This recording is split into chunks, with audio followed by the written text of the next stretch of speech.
अध्याय 1 भारत और विश्व।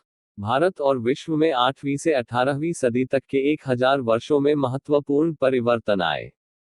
यूरोप और एशिया में भी नई सामाजिक और राजनीतिक संरचनाएं पैदा हुई।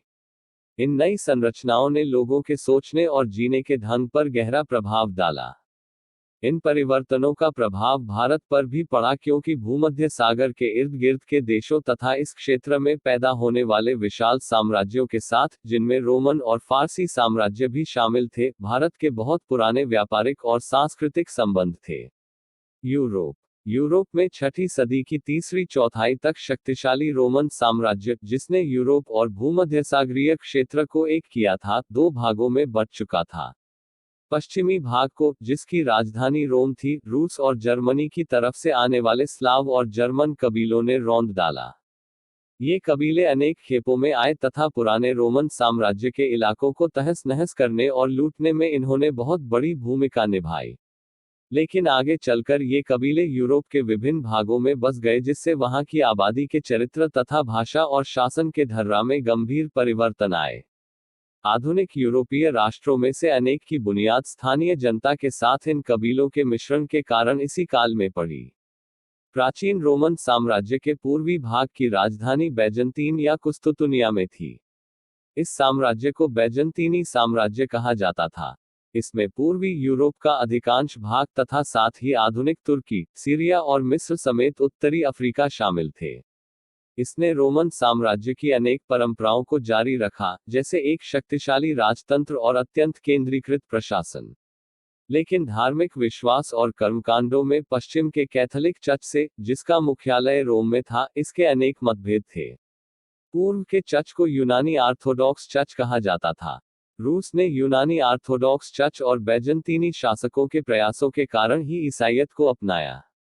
बैजंतीनी साम्राज्य एक विशाल और फलता फूलता साम्राज्य था, जिसने पश्चिमी रोमन साम्राज्य के पतन के बाद भी एशिया के साथ व्यापार जारी रखा। उसने शासन और संस्कृति की जो परंपराएं पैदा की, उनमें से अधिकांश को बाद में अरबों ने तब अपनाया जब उन्होंने सीरिया और मिस्र को जीत लिया।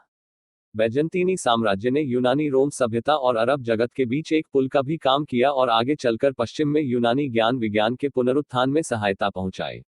आखिर 15वीं सदी के मध्य में जब कुस्तुतुनिया को तुर्कों ने जीत लिया तो इसका पतन हो गया।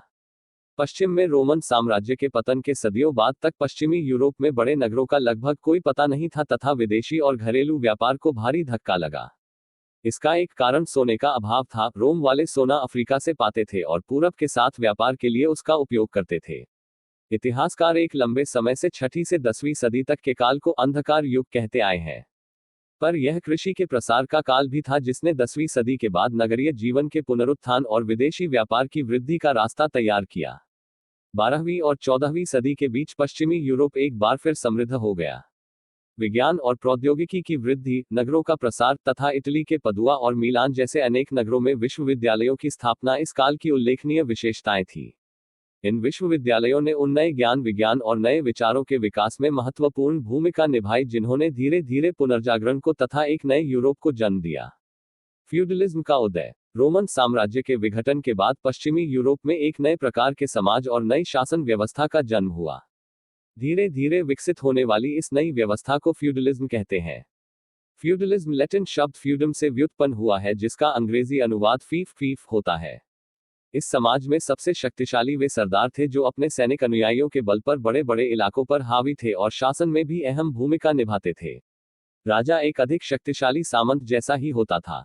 कालांतर में राजतंत्र और मजबूत हुआ और सरदारों की शक्ति पर अंकुश लगाने का प्रयत्न किया गया, जो बराबर आपस में लड़ते रहते थे, जिससे सामाजिक अराजकता की स्थिति पैदा होती थी। इसे नियंत्रित करने का एक ढंग यह था कि राजा सरदारों को अपना वैसल या अधस्थ बनाकर उनसे अपने प्रति निष्ठा की शपथ लेता था और बदले में उनके कब्जे वाले इलाकों को उनकी फीफ के रूप में मान्यता देता था। फिर ये सरदार अपने वैसल नियुक्त करते थे और अपनी फीफ में से उन्हें एक भाग देते थे। सिद्धांत के स्तर पर राजा एक गद्दार वैसल की फीफ पर कब्जा कर सकता था, लेकिन व्यवहार में ऐसा कम ही होता था। इस तरह फ्यूडल व्यवस्था में शासन पर एक भूस्वामी कुलीन वर्ग का वर्चस्व था। यह कुलीन वर्ग जल्द ही पैतृक बन गया और उसने हर कोशिश की कि कोई बाहरी व्यक्ति उसकी कतार में न आ सके। पर यह कुलीन वर्ग कभी भी पूरी तरह बंद नहीं रहा, क्योंकि गद्दार सरदार हटाए जाते थे तथा नए नियुक्त किए जाते थे या उभरकर सामने आते थे। फ्यूडल व्यवस्था से दो और विशेषताएं भी जुड़ी थीं। उनमें से एक विशेषता थी सर्फडम की। सर्फ ऐसा किसान होता था जो जमीन जोतता बोता था पर अपने स्वामी या सरदार की आज्ञा के बिना अपना पेशा नहीं बदल सकता था, किसी और इलाके में नहीं बस सकता था या शादी नहीं कर सकता था। इसी से मैनर की व्यवस्था भी जुड़ी थी। मैनर वह किला होता था या हवेली होती थी जहां लॉर्ड या स्वामी रहता था।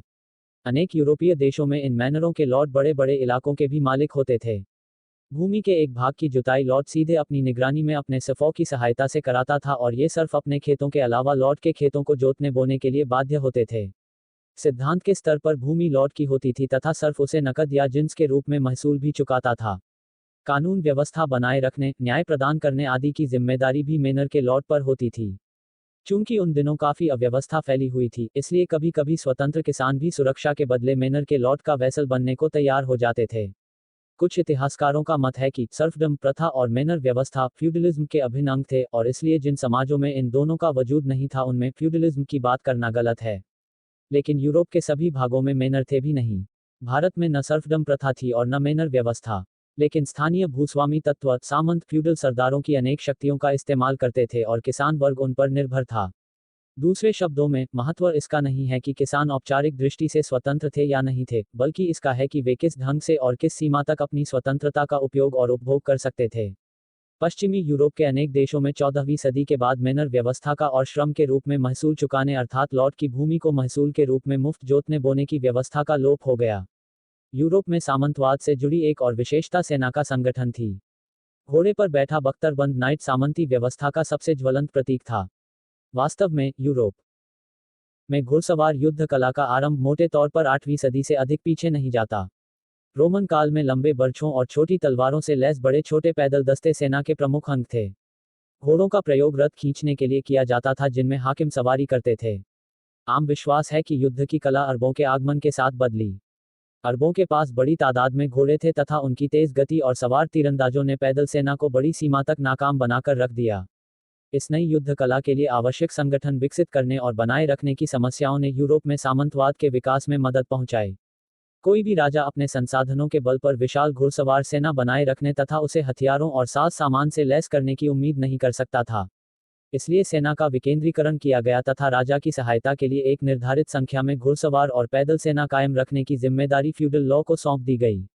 दो आविष्कारों के कारण घुड़सवार युद्ध लड़ाई का प्रमुख रूप बना। ये आविष्कार थे तो काफी पहले के, मगर इनका व्यापक उपयोग इसी काल में आरंभ हुआ। पहला आविष्कार लोहे की रकाब था।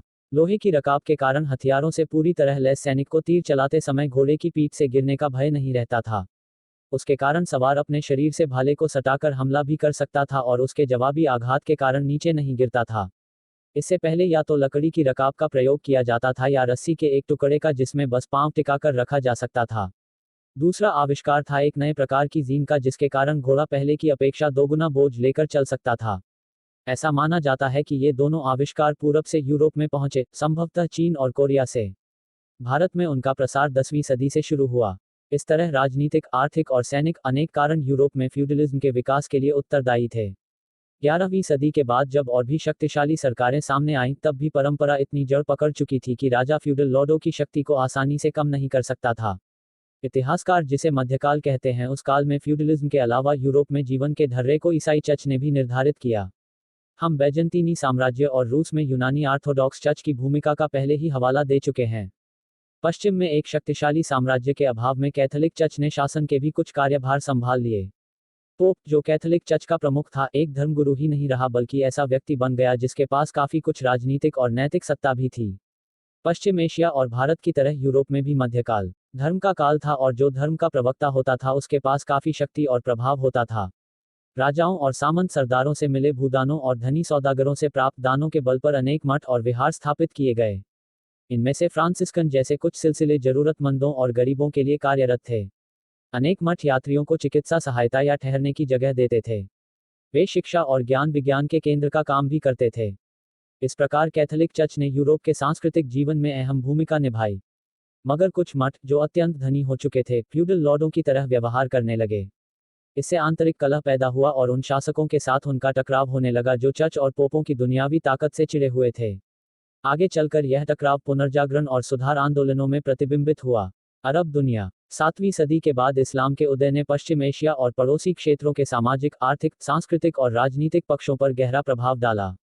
एक प्रमुख तत्व आपस में लड़ने वाले अरब कबीलों का एकीकरण था, जिसके फलस्वरूप एक शक्तिशाली साम्राज्य का जन्म हुआ।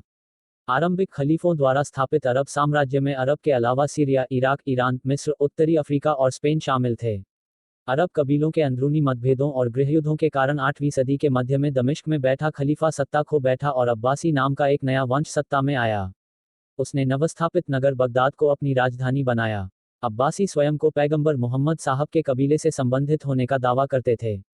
लगभग 150 वर्षों तक अब्बासी साम्राज्य दुनिया के सबसे शक्तिशाली और फलते फूलते साम्राज्यों में से एक रहा। उसके चरम काल में उस क्षेत्र की सभ्यता के सभी केंद्र उसमें शामिल थे, जैसे उत्तरी अफ्रीका के भाग, मिस्र, सीरिया, ईरान और इराक। अब्बासी खलीफा पश्चिम एशिया और उत्तरी अफ्रीका के कुछ सबसे उपजाऊ देशों को ही नियंत्रित नहीं करते थे, बल्कि भूमध्यसागर क्षेत्र को भारत से जोड़ने वाले प्रमुख व्यापारिक मार्गों पर भी उनका नियंत्रण था। अब्बासियों ने इस क्षेत्र के व्यापारिक मार्गों को जो शांति और सुरक्षा प्रदान की, वह इस क्षेत्र की जनता की खुशहाली और अब्बासी दरबार की शानो शौकत का एक महत्वपूर्ण कारण था। अरब पक्के सौदागर थे तथा इस काल में वे जल्द ही सबसे उद्यमी और धनी सौदागरों और समुद्री यात्रियों के रूप में मशहूर हो गए। सार्वजनिक और निजी दोनों प्रकार की शानदार इमारतों वाले अनेक नगर उभरकर सामने आए। इस काल नगरों के जीवनस्तर और सांस्कृतिक वातावरण का दुनिया में कोई सानी नहीं था। अरबों ने सोने के दीनार और चांदी के दिरहम भी चलाए, जो पूरी दुनिया में व्यापार की मुद्रा बन गए। यह सब अफरोको सोने तक अरबों की पहुंच के कारण संभव हुआ।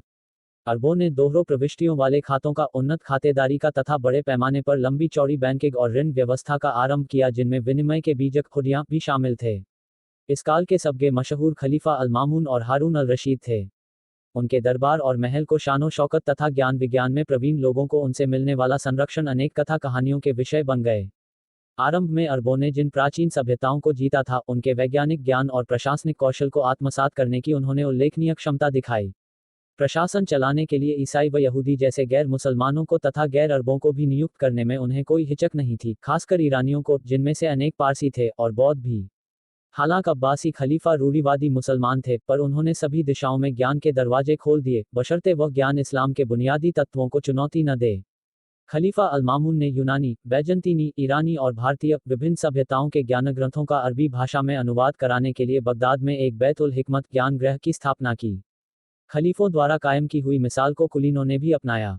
बहुत कम समय में विभिन्न देशों के सभी महत्वपूर्ण वैज्ञानिक ग्रंथ अरबी में उपलब्ध हो गए। यूरोपीय विद्वानों के एक समर्पित दल द्वारा हाल किए गए अध्ययनों के फलस्वरूप अरबों पर यूनानी विज्ञान और दर्शन शास्त्र के प्रभाव के बारे में आज हम बहुत कुछ जानते हैं। हमें अब अरब दुनिया पर चीनी विज्ञान और दर्शन शास्त्र के प्रभाव का भी बेहतर ज्ञान है। कंपस, कागज, छपाई, बारूद, यहाँ तक कि मामूली सी एक पहिया ठेलागाड़ी भी इस काल में चीन से अरबों के माध्यम से ही यूरोप तक पहुंची। वेनिस के मशहूर यात्री मार्को पोलो ने चीन के बारे में और अधिक जानकारी हासिल करने तथा चीन यूरोप व्यापार पर अरबों के एकाधिकार को तोड़ने के लिए ही चीन की यात्रा की थी। दुर्भाग्य से इस काल में अरब दुनिया के साथ भारत के आर्थिक एवं सांस्कृतिक संबंधों के बारे में तथा अरब दुनिया को भारत की वैज्ञानिक देन के बारे में हमारी जानकारी बहुत सीमित है। 8वीं सदी में अरबों द्वारा जीते जाने के बाद सिंध भारत और अरब दुनिया के बीच वैज्ञानिक सांस्कृतिक संबंधों का माध्यम बन गया। दशमलव प्रणाली, जो आधुनिक गणित का आधार है तथा जो भारत में 5वीं सदी में विकसित हुई थी, इसी काल में अरब दुनिया में पहुंची। 9वीं सदी में अरब गणितज्ञ अल-ख्वारिज़मी ने इसे अरब दुनिया में लोकप्रिय बनाया। एबेलार नाम के एक भिक्षु के जरिए यह ज्ञान 12वीं सदी में यूरोप में पहुंचा, जहां उसे अरब अंक प्रणाली के नाम से जाना गया। खगोलशास्त्र और गणित से संबंधित अनेक भारतीय ग्रंथों के अरबी अनुवाद हुए। खगोलशास्त्र की सुप्रसिद्ध रचना सूर्य सिद्धांत, जिसे आर्यभट्ट ने संशोधित और परिष्कृत किया था, इन ग्रंथों में एक थी। चरक और सुश्रुत के आयुर्विज्ञान संबंधी ग्रंथों के भी अनुवाद हुए। भारतीय व्यापारी और सौदागर इराक और ईरान के बाजारों में जाते रहे तथा बगदाद में खलीफा के दरबार में भारतीय चिकित्सकों और उस्ताद कारीगरों का स्वागत किया जाता रहा। संस्कृत के अनेक साहित्यिक ग्रंथों का अरबी में अनुवाद किया गया, जैसे कलील व दिममना, पंचतंत्र, जो पश्चिम में ईस्ट की कथाएं, ईसॉप्स फेबल्स का आधार बन गए। अरब दुनिया पर भारतीय विज्ञान और दर्शन का तथा बाद के काल में भारत पर अरब विज्ञान के प्रभाव का विस्तृत अध्ययन इन दिनों जारी है। 10वीं सदी के आरंभ तक अरब इस स्थिति में पहुंच गए थे कि वे विज्ञान के विभिन्न क्षेत्रों में स्वयं कोई योगदान कर सकें। इस काल में अरब दुनिया में ज्यामिति, बीजगणित, भूगोल, खगोलिकी, प्रकाशिकी, रसायन, चिकित्सा आदि के विकास ने उसे विज्ञान के क्षेत्र में अग्रणी बना दिया। अरब भूगोलशास्त्रियों की रचनाओं और मानचित्रों ने विश्व संबंधी ज्ञान को उन्नत बनाया। अरबों ने खुले समुद्र में यात्रा के लिए नए साधनों के विकास में भी मदद पहुंचाई। इन साधनों का 15वीं सदी तक उपयोग होता रहा। भारत और पड़ोसी देशों के बारे में अरब व्यापारियों के वृत्तांत हमारे लिए जानकारी के उपयोगी स्रोत हैं। दुनिया के कुछ सबसे समृद्ध पुस्तकालय तथा प्रमुख वैज्ञानिक प्रयोगशालाएं अरब दुनिया में इसी काल में स्थापित की गई। पर यह याद रखना जरूरी है कि इनमें से अनेक उपलब्धियां अरब से बाहर खुरासान, मिस्र, स्पेन आदि के लोगों द्वारा किए गए कार्यों का परिणाम थीं। इसे अरब विज्ञान इसलिए कहा गया कि इस पूरे क्षेत्र में अरबी ही साहित्य और चिंतन की भाषा थी। अरब दुनिया में विभिन्न देशों के लोग स्वतंत्र रूप से जहां चाहे आ जा सकते थे, जहां चाहे काम कर सकते और बस सकते थे।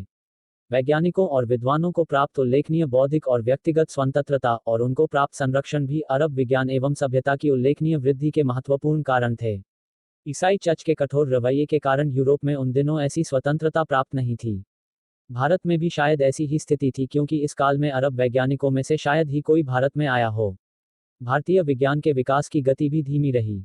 अंततः इस क्षेत्र को प्रभावित करने वाले राजनीतिक और आर्थिक विकासक्रमों के कारण और उससे भी बढ़कर चिंतन का गला घोंटने वाले रूढ़िवाद की वृद्धि के कारण 12वीं सदी के बाद अरब ज्ञान विज्ञान का पतन होने लगा। लेकिन स्पेन में 14वीं सदी तक इसका विकास जारी रहा। अफ्रीका। अरबों ने हिंद महासागर, पश्चिम एशिया और भूमध्य सागर के व्यापार के साथ अफ्रीका के घनिष्ठतर संबंध कायम किए।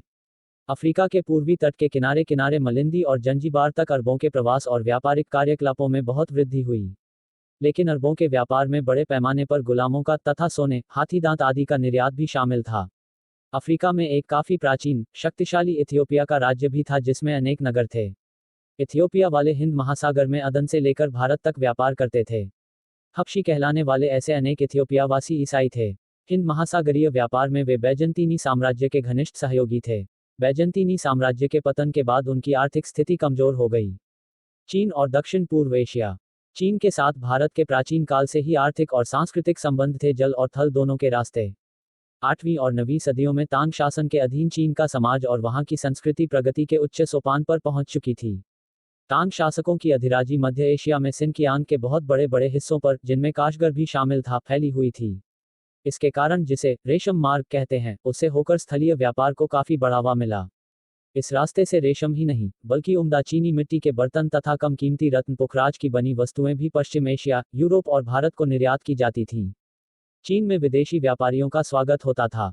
उनमें से अनेक अरब, फारसी, भारतीय समुद्री मार्ग से दक्षिण चीन में आए और कैंटन में बस गए।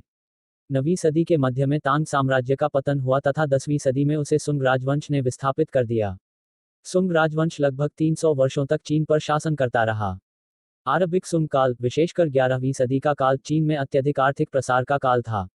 इसी काल के दौरान बाद के अनेक यूरोपीय आविष्कारों के आद्य रूप सामने आए। दक्षिण पूर्व एशिया, भारत और श्रीलंका के साथ चीन का समुद्र मार्गी व्यापार भी बढ़ा।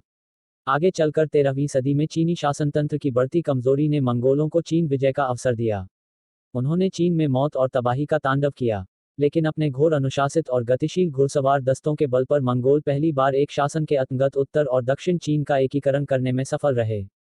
कुछ समय तक उन्होंने टोनकिन, उत्तर वियतनाम और अनाम, दक्षिण वियतनाम को भी अपने कब्जे में रखा। उत्तर में उन्होंने कोरिया को रौंद डाला। इस तरह मंगोलों ने पूर्वी एशिया में एक ऐसे विशाल साम्राज्य की स्थापना की, जिसकी गिनती दुनिया की सबसे बड़ी ताकतों में होती थी। वेनिस का यात्री मार्को पोलो कुछ समय तक चीन के मंगोल शासकों में सबसे अधिक विख्यात कुबलाई खान के दरबार में रहा था। उसने इस दरबार का एक जीता जागता चित्र खींचा है।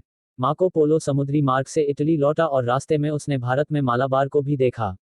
इस तरह संसार के विभिन्न भाग पहले से करीब आ रहे थे तथा उनके व्यापारिक और सांस्कृतिक संपर्क बढ़ रहे थे।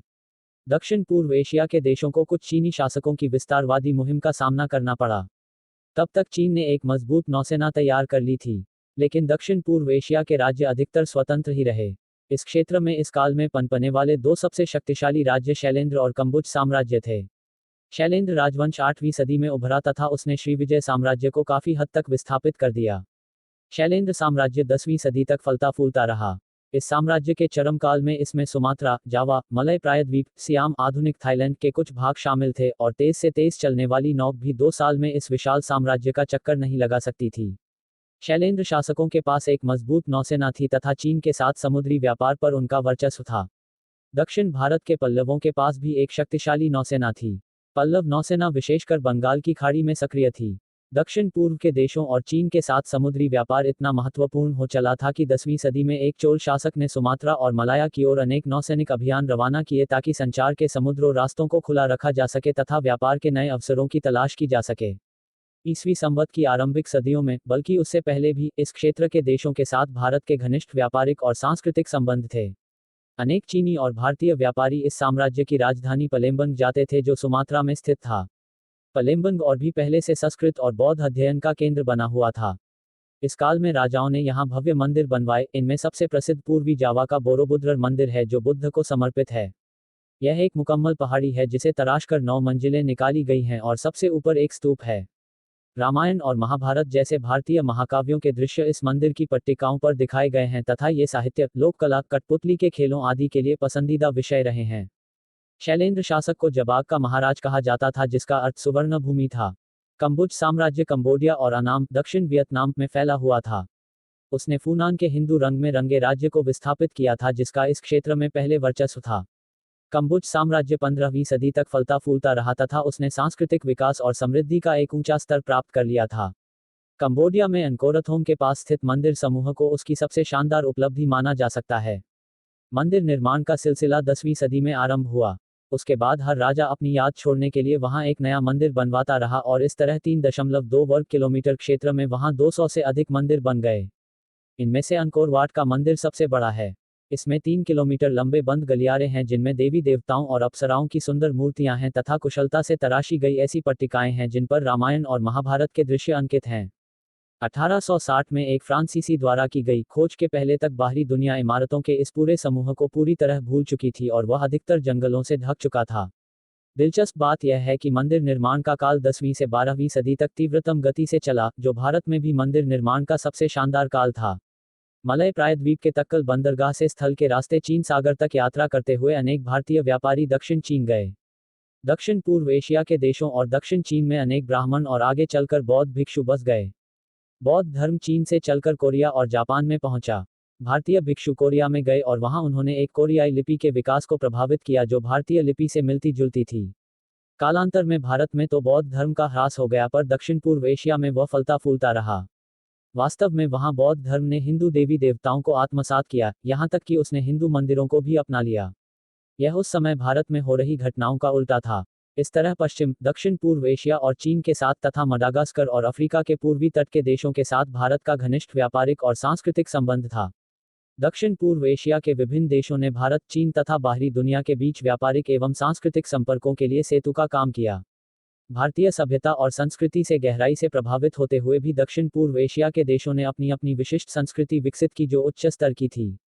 अरब व्यापारी, जो पहले दक्षिण भारत तथा दक्षिण पूर्व एशिया के साथ व्यापार करते थे, अब्बासी साम्राज्य की स्थापना के बाद और भी सक्रिय हो उठे। लेकिन अरबों ने भारतीय व्यापारियों और धर्मोपदेशकों को विस्थापित नहीं किया। आरंभिक चरण में उन्होंने इस क्षेत्र की जनता को मुसलमान बनाने का भी कोई विशेष प्रयास नहीं किया। इस तरह एक उल्लेखनीय सीमा तक धार्मिक स्वतंत्रता और सहिष्णुता तथा विभिन्न संस्कृतियों का मिलन इन देशों की विशेषताएं थीं और उनमें ये विशेषताएं आज तक बाकी हैं। सुमात्रा, जावा और मलाया ने इस्लाम को धीरे धीरे अपनाया। भारत में इस्लाम की स्थिति के मजबूत होने के बाद ही दूसरी जगहों पर बौद्ध धर्म फलता फूलता रहा। भारत और इन देशों के व्यापारिक एवं सांस्कृतिक संपर्क तभी टूटे जब इंडोनेशिया में डचों, भारत, बर्मा और मलाया में अंग्रेजों तथा आगे चलकर हिंद चीन में फ्रांसीसियों ने अपने पैर जमा लिए।